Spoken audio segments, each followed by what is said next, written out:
পৃথিবী সত্যি একটা অদ্ভুত মায়ার জায়গা।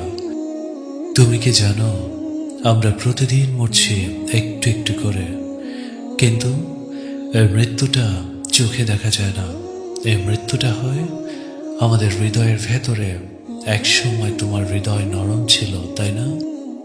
কান্নায় ভিজত নামাজে দাঁড়িয়ে এক সময় তুমি রাত জেগে আল্লাহর সামনে হাত তুলতে, তুমি কান্না করতে কোনো দুঃখের জন্য নয়, বরং ক্ষমার আশায়। কিন্তু আজ তুমি কাঁদতেও পারো না, চোখ শুকনো, বুক ফাঁপা, মন ভারী। তুমি হাসো, গল্প করো, কাজ করো, কিন্তু ভিতরে মৃত এক মানুষ। তুমি কি জানো এই নীরব মৃত্যুটা কবে শুরু হয়েছিল? হ্যাঁ, এই নীরব মৃত্যুটা সেই দিন শুরু হয়েছিল যেদিন তুমি পাপকে ছোট ভাবতে শিখলে, যেদিন তুমি বলেছিলে আল্লাহ তো গাফুরুর রহিম, ক্ষমা করে দেবেন। আর ঠিক সেই দিন তোমার হৃদয়টা প্রথমবার মৃত্যুর স্বাদ পেয়েছিল। মানুষ ভাবে মৃত্যু মানে নিঃশ্বাস বন্ধ হয়ে যাওয়া। আসলে কি প্রকৃত মৃত্যু শুরু হয় যখন একজন মানুষ আল্লাহকে ভুলে যায়, যখন তার গুনাহকে সে গুনাহ মনে করে না, যখন তার নামাজ শুধু রুটিনের হয়, অনুভূতির হয় না, যখন সে মানুষের সামনে ভালো কিন্তু একা বদলে যায়। এমন মৃত্যু সত্যি ভয়ঙ্কর, কারণ এটা নীরবে হয়ে থাকে। তুমি বুঝতেই পারো না, তোমার ভেতরের আলো নিভে যাচ্ছে ধীরে ধীরে। তুমি এখনো জীবিত, কিন্তু জীবনের আসল অংশ, তোমার আত্মা, যেটা ধীরে ধীরে মরে যাচ্ছে। কখনো কি তুমি ভেবে দেখেছো কেন এখন কোনো কিছুতেই শান্তি লাগে না? চাইলেই পাই, খেলেও খুশি হই, কিন্তু কয়েক মিনিট পরে আবার বুক ভারী কেন লাগে? এটাই সেই লক্ষণ, হৃদয় মরছে তোমার, আর তুমি হয়তো এখন সেটা টেরই পাচ্ছ না। তুমি জানো হৃদয় কখনো একদিনে মরে না, এটা ধীরে ধীরে নিভে যায়। ঠিক যেমন একটা মোমবাতির শেষ আলোটা ধীরে ধীরে নিভে যায়। প্রথমে তুমি একটা ছোট্ট গুনাহ করো, তুমি ভাবো এটুকু করলে কি হবে, কিন্তু আমাদের প্রিয় নবী হযরত মুহাম্মদ সাল্লাল্লাহু আলাইহি সাল্লাম বলেছেন, যখন একজন বান্দা গুনাহ করে তখন তার হৃদয়ে একটি কালো দাগ পড়ে যায়। এভাবেই শুরু হয় মৃত্যু, প্রথমে ছোট, তারপর অনেক বড়। একসময় সেই দাগগুলো এমন ঘন হয়ে যায় যে আলো, নূর, শান্তি সব ঢেকে যায় অন্ধকারে।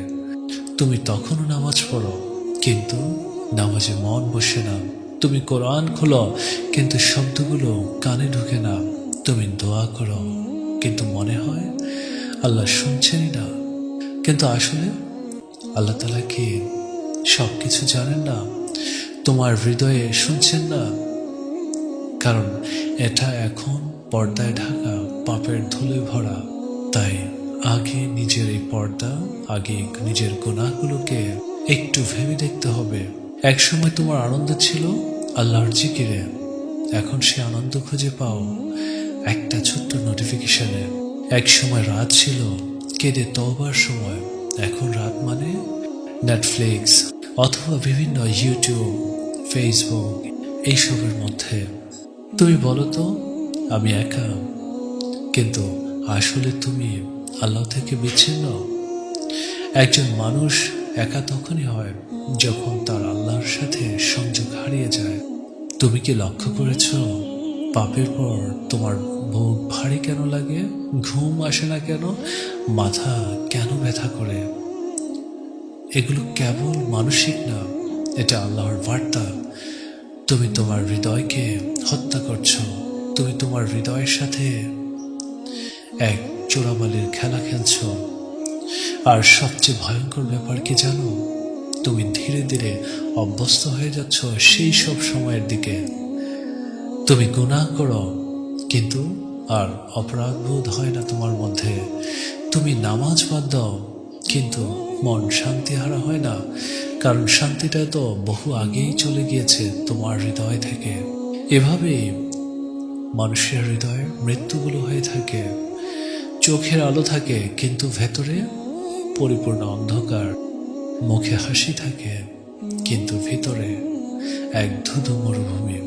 তুমি হয়তো এখনো বুঝতেই পারছো না, কিন্তু একদিন একা রাতে বসে হঠাৎ মনে হবে আমি আর আগের মতো নেই। সেই অনুভূতিটাই আসলে হৃদয়ের শেষ নিঃশ্বাস। একবার ভাবো, তুমি আল্লাহকে ভুলে যাওনি, কিন্তু হঠাৎ করে তুমি আল্লাহকে হারিয়েছ ধীরে ধীরে, প্রতিদিন একটু একটু করে। যেভাবে মরার কথা বলা হয়, আমরা প্রতিদিন মরছি একটু একটু করে। সেটা শুধু শরীরের মৃত্যু নয়, এটা এক আত্মার মৃত্যুবরণ। তুমি কি জানো, মৃত হৃদয় আবার জীবিত হতে পারে? আল্লাহ বলেন, তারা কি সেই ব্যক্তির মতো নয় যিনি মৃত ছিলেন? আমি তার জীবন দান করলাম এবং তাকে এমন আলো দিলাম যার সাহায্যে সে মানুষের মাঝে চলে। অর্থাৎ তুমি যতই ভিতরে মরে যাও না কেন, আল্লাহর এক লাব্বাইক বললেই জীবন ফিরে আসে। কখনো হয়তো তুমি নামাজে দাঁড়িয়েছ, তোমার চোখ শুকনো, মন ব্যস্ত, কিন্তু হঠাৎ এক আয়াত তোমাকে থামিয়ে দিয়েছে। তুমি বুঝতে পারোনি কেন বুক ভারী হয়ে গেল, কেন গলা আটকে গেল।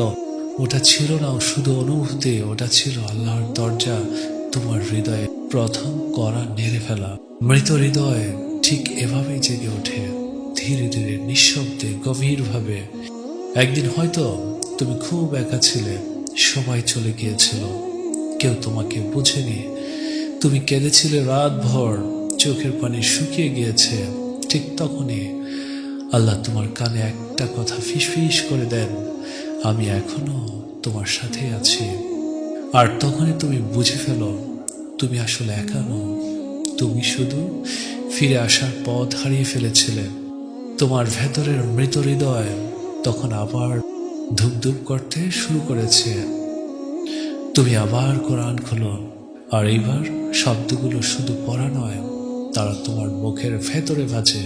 প্রতিটি আয়াত যেন তোমার জন্যই নাজিল হয়েছে। দেখবে তখন প্রাণ খুলে তুমি সব কিছু পড়তেও পারবে, তোমার নিজের কাছে ভালো লাগবে। রাত যত গভীর হয়, আল্লাহর কাছে ফিরে আসার দরজা তত বড় হয়।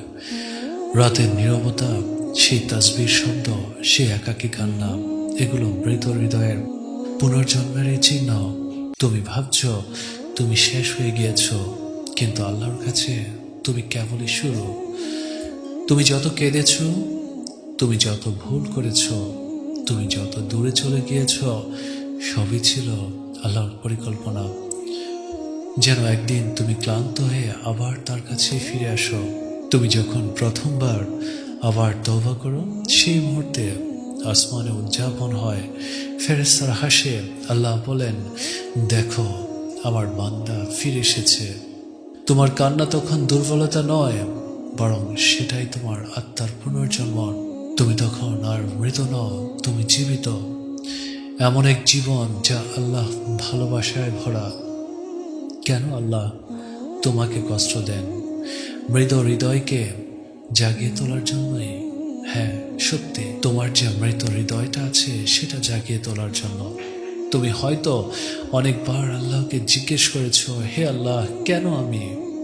কেন শুধু আমার সাথে এমন হয়? তুমি ভেবেছ আল্লাহ তোমাকে হয়তো ভুলে গিয়েছে। তুমি রাত ভর কেঁদেছ, কিছুই ঠিক হয়নি।